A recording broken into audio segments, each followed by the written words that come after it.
Good evening, friends. Welcome to day 33 of A Poem a Day for 2026. It is Monday,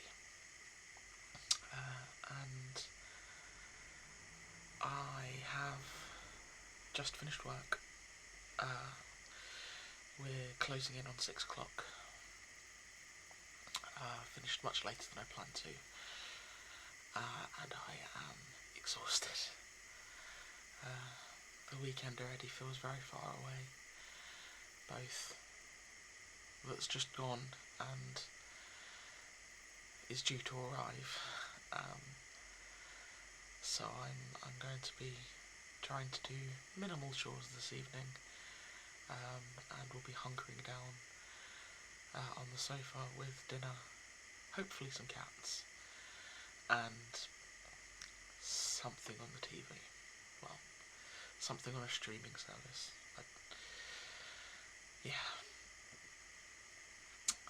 I'm going to dive straight in to see what we've got today.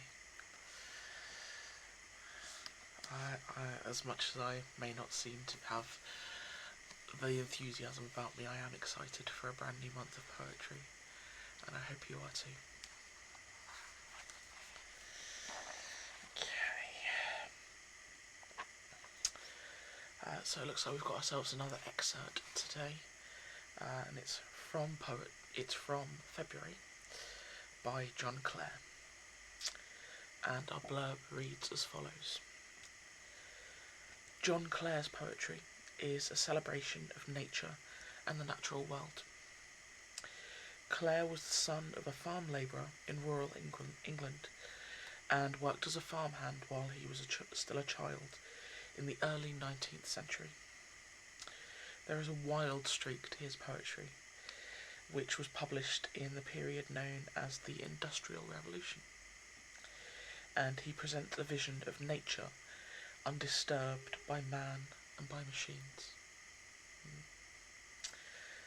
So this is from February by John Clare. About a page and a half. The barking dogs by lane and wood drive sheep afield from foddering ground, and echo in her summer mood briskly mocks the cheering sound.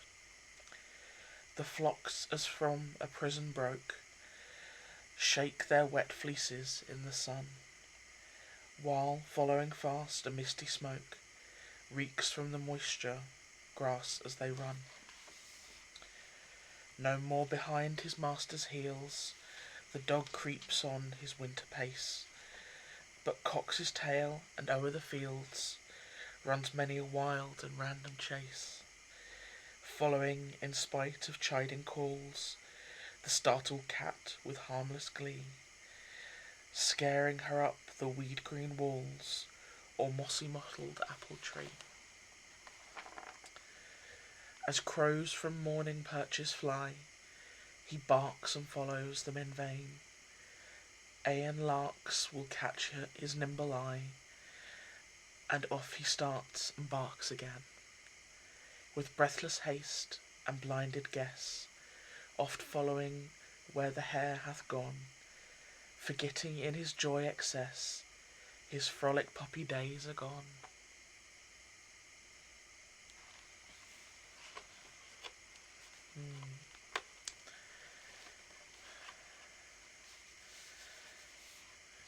Gives me some fond memories of when I was younger. Not my kind of childhood memories, but I used to watch All Creatures Great and Small, television series based on the written works by James Herriot, the veterinary surgeon from I think the 40s and 50s, up in Yorkshire. I believe Thirsk is Herriot country. My parents, my mum, my stepdad, were utterly enamoured with him, and we would go. We had a couple of holidays up in that part of the world, and we visited the house where the show was filmed, like where his surgery was based, and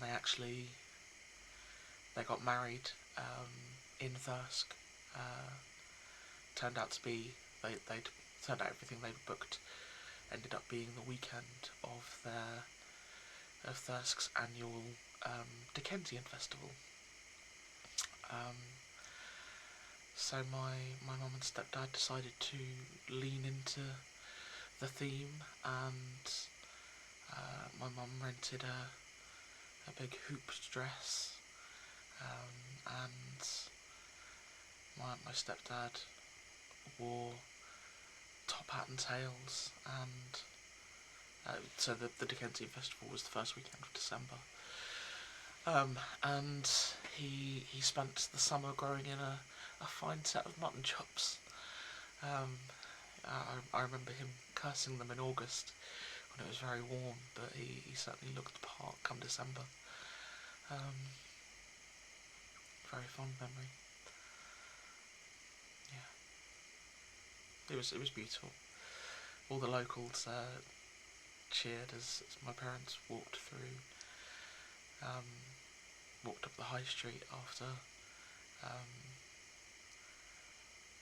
they'd signed the book in the registry office and everything. Much has changed since then, and a lot of water under the bridge, but it was a wonderful weekend.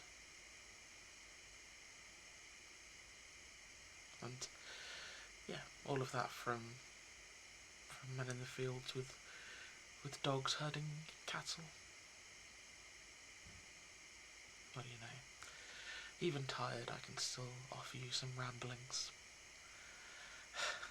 I think it's just who I am. Friends, I dearly hope that Monday has been kinder to you than it has been to me. Not to say that it's not been unpleasant, I'm just very, very tired. So, I'm going to go and try and get some rest in, or at least deal with my chores as quickly as possible, so that I can flake out. I hope that your evening is equally restful and peaceful, and we'll see each other tomorrow for day 34. Good night, friends.